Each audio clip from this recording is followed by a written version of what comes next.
Hello everyone, how are you doing? This is MD Tech here with another quick tutorial. In today's tutorial, I'm going to show you guys how to move a lost screen on your Windows back to the desktop. So this should hopefully be a pretty straightforward process, guys. And without further ado, let's go ahead and jump right into it. So a couple different ways.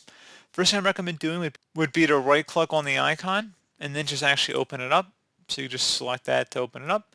Something else you could try here as well, if you right clicked on the start button and select the task manager, you can right click on the app you're experiencing the problem with, and then there may be an option to switch to. So if you have multiple apps that are open, you see there's an option, then if you right click on it, you can then switch to the app. So sometimes you can just do that as well. You can also try restarting the app as well by just right clicking on it and then selecting restart. So pretty straightforward. Also, you can try moving your taskbar to different corners of the screen, and that will often move the window back into view. I like doing that as well. So if you unlocked the taskbar and then moved it to one of the corners, the window that might have been taken off the screen should become back on the screen visibly once again. So pretty straightforward process, guys. I do hope I was able to help you out, and I do look forward to catching you all in the next tutorial. Goodbye.